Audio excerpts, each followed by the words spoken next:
سے ظلمت مٹتی ہے، علم کی روشنی سے ظلمت مٹتی ہے، لفظوں کی طاقت دلوں میں گھر کرتی ہے۔ اب آئیے ہم دعوت دیتے ہیں عالمہ ثالثہ کی طالبہ نیہا بنت عبدالواحد پر، وہ آئے اور علم کی فضیلت اور اس کی اہمیت پر اپنا بیان پیش کریں۔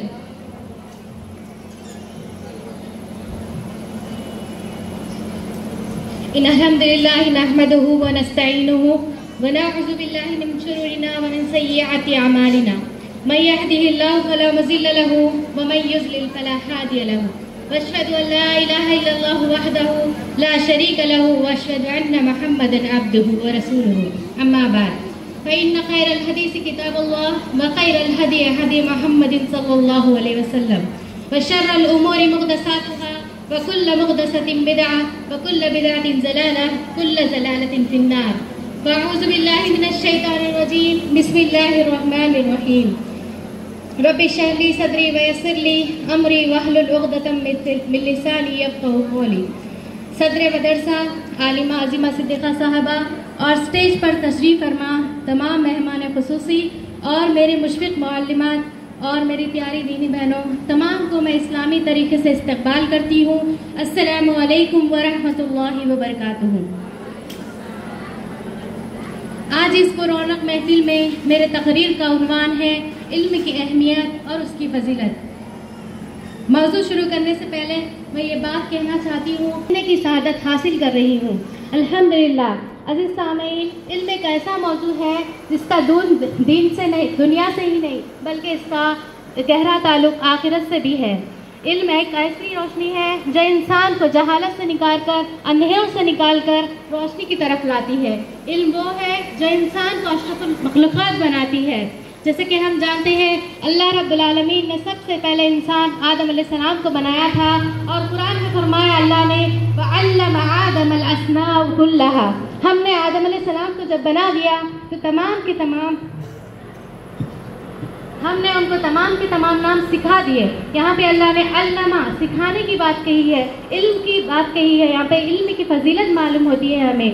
اور اسی طرح کیونکہ سائنس کہتی ہے سب سے پہلا انسان سب سے بڑا جاہل تھا، لیکن ہمارا قرآن کہتا ہے، ہمارا ایمان کہتا ہے، ہمارا اسلام کہتا ہے کہ سب سے پہلا انسان سب سے بڑا عالم تھا۔ سبحان اللہ۔ اور اسی طرح اللہ رب العالمین نے سورہ اور ایک جگہ فرمایا ہے یرفع اللہ الذین آمنوا منکم والذین اوتوا العلم درجات، اللہ رب العالمین ایمان والوں کو اور علم والوں کو درجات بلند کرتے ہیں۔ سبحان اللہ۔ اور اسی طرح فرمایا قل هل يستوي الذین آمنوا يعلمون لا تعلمون، کیا آپ کہہ دیجیے نبی صلی اللہ علیہ وسلم، کیا علم والا اور بے علم برابر ہو سکتا ہے؟ نہیں ہو سکتا۔ اس آیت سے ہمیں معلوم ہوتا ہے کہ علم انسان کو عزت اور وقار عطا کرتا ہے الحمدللہ۔ اور اسی طرح ہم دیکھتے ہیں ہمارے پیارے نبی محمد رسول اللہ صلی اللہ علیہ وسلم پر جو سب سے پہلے وحی نازل ہوئی تھی وہ علم کی تھی۔ سورہ علق آیت نمبر 1 سے 5 کی آیتیں ہیں اقرأ باسم ربک الذی خلق خلق الانسان من علق اقرأ وربک الاکرم الذی علم بالقلم علم الانسان ما لم يعلم۔ اے نبی صلی اللہ علیہ وسلم آپ پڑھیے اقرا، اپنے رب کے نام سے پڑھیے جس نے آپ کو پیدا کیا، جس نے تمہیں خون کے لوتھڑے سے پیدا کیا، وہ پڑھیے اپنے رب کے نام سے جو بڑا قریب ہے، جس نے آپ کو قلم کے ذریعے سکھایا جو کچھ آپ نہیں جانتے تھے۔ یہاں پہ اللہ کے نبی کو سب سے پہلا پیغام پڑھنے کا حکم دیا، یہاں بلکہ نہیں بتایا کہ میں آپ کا رب ہوں یا کسی اور چیز کا علم کا حکم نہیں دیا، بلکہ پڑھنے کا علم حاصل کرنے کا حکم دیا گیا۔ یہ آیت ہمیں بتاتی ہے کہ اسلام کی بنیاد ہی علم پر رکھی گئی ہے۔ اور اسی طرح نبی کریم صلی اللہ علیہ وسلم نے فرمایا طلب العلم فریضۃ علی کل مسلم و مسلمہ، علم کا حاصل کرنا ہر مسلمان مرد اور عورت پر فرض ہے۔ یہاں پر اللہ نے کوئی عمر کا تقاضا بھی نہیں رکھا، کسی بھی عمر میں آپ علم کو حاصل کر سکتے ہیں، اور عورت پر بھی فرض ہے اور مرد پر بھی فرض ہے علم کا حاصل کرنا، کیونکہ یہی علم ہے جو انسان کو اچھائی اور برائی میں فرق کرنا سکھاتی ہے، حق اور باطل میں فرق کرنا سکھاتی ہے۔ جیسے کہ ہم جانتے ہیں حضرت عمر رضی اللہ تعالیٰ عنہ جب جہالت کے زمانے سے ایمان کی طرف آئے تو انہوں نے حق اور باطل کو الگ کر دیا، انہوں نے سب سے پہلے حق کو بتا دیا اور باطل کو الگ کر دیا، اسی لیے ان کا نام عمر فاروق رکھا گیا الحمدللہ۔ تو یہی علم ہے جو انسان کو اللہ کی معرفت کا کرواتی ہے، ہمارا رب کون ہے، ہم کیا کرنا چاہیے، زندگی کا مقصد کیا ہے، زندگی دنیا کی حقیقت ہمیں معلوم ہوتی ہے علم کی وجہ سے۔ لیکن ہر کنجی کے دندانے ہوتے ہیں، اگر بغیر دندانوں کی کنجی ہو تو اس سے قفل نہیں کھول سکتے۔ تو تم صرف لا الہ الا اللہ زبان سے کہہ لینا نہیں ہے، بلکہ لا الہ الا اللہ کے 7 شروط ہے، اگر اس کے اندر وہ پائے جائے تو تب بھی وہ اللہ کے یہاں لا الہ الا اللہ قبول ہے۔ اس میں سب سے پہلا یہی ہے کہ علم کا ہونا۔ آپ جو بات کہہ رہے ہیں اس کا علم آپ کو ہونا چاہیے، کیونکہ دیکھیے کوئی بھی یہاں پر مسلمان لا الہ الا اللہ کا مطلب سمجھتا صرف زبان سے کہہ لینا، لیکن آپ اس میں کہہ رہے ہیں کہ تمام معبودوں کا انکار ہے، ایک واحد اللہ وحدہ لا شریک له کا اقرار ہے، تو آپ کو اس چیز کا علم کا ہونا ضروری ہے۔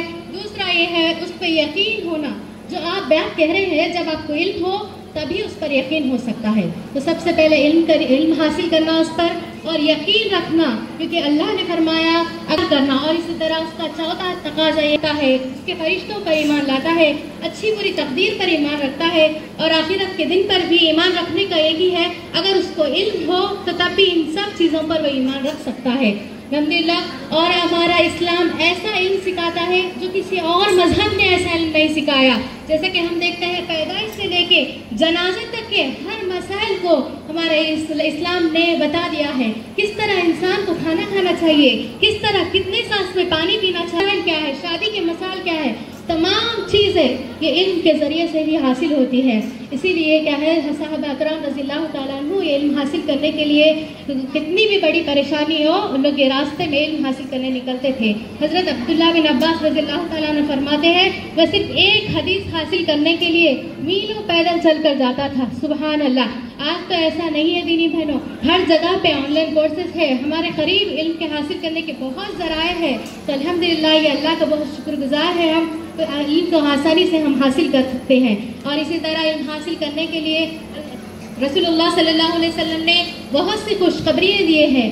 جو انسان علم حاصل کرنے کے لیے باوضو ہو کر اپنے گھر سے نکلتا ہے تو اللہ کے نورانی فرشتے اس کے لیے پر بچھا دیتے ہیں، سبحان اللہ، اور اس کے ہر قدم پر اس کے گناہ معاف ہوتے ہیں، اس کے درجات بلند ہوتے ہیں، اللہ اس کے نیکیوں کو بڑھا دیتے ہیں۔ اتنا ہی نہیں، نبی صلی اللہ علیہ وسلم نے فرمایا ایک شخص حج کر عمرے کو جا کر جس طرح ثواب کما کر آتا ہے، ایک طالب علم گھر سے نکل کر علم حاصل کر کر واپس گھر لوٹتا ہے تو وہ اتنا اجر کماتا ہے، سبحان اللہ۔